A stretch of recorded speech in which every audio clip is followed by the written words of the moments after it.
بسم اللہ الرحمن الرحیم۔ دوستو یہ سوال کمنٹ میں آتا ہے اور بہت سارے ایسے دوست ہمارے پوچھتے ہیں کہ کوئی ایسا بھی وظیفہ ہے جس سے ہر طرح کی بیماری سے ہمیں شفا ملے۔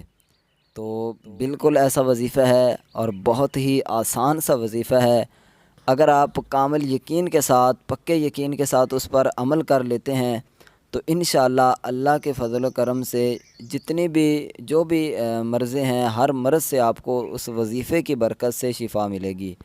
بالکل آسان سا، بہت ہی پاورفل اور بزرگان دین کا بتایا ہوا آپ لوگوں کو وظیفہ بتانے والا ہوں۔ انشاءاللہ جب آپ کامل یقین کے ساتھ، پکے یقین کے ساتھ اس وظیفے پر عمل کرو گے تو انشاءاللہ میں یہ گارنٹی کے ساتھ کہتا ہوں کہ آپ اپنی آنکھوں سے اس کا رزلٹ جو ہے وہ دیکھو گے۔ تو اب آئیے چلتے ہیں اس وظیفے کی طرف۔ وہ کون سا وظیفہ ہے، کس طرح پڑھنا ہے، کب پڑھنا ہے، کیا طریقہ کار ہے۔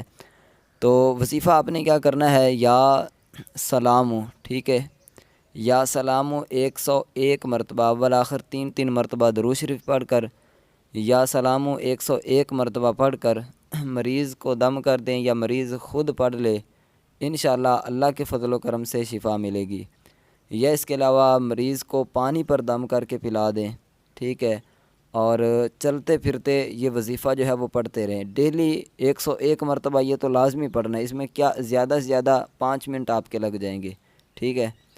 تو ڈیلی یہ تو آپ نے جتنی، جب تک آپ کو شفا نہ ملے، انشاءاللہ مجھے امید ہے کہ 3 سے 4 دنوں کے اندر اللہ کے فضل و کرم سے آپ کو رزلٹ مل جائے گا۔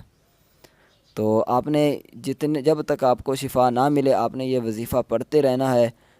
چلتے پھرتے، اٹھتے بیٹھتے اپنی زبان پر جو ہے یہ ورد جاری رکھیں، یا سلاموں کا درود شریف بھی پڑھتے رہیں۔ انشاءاللہ اللہ نے چاہا تو آپ کو شفا ملے گی۔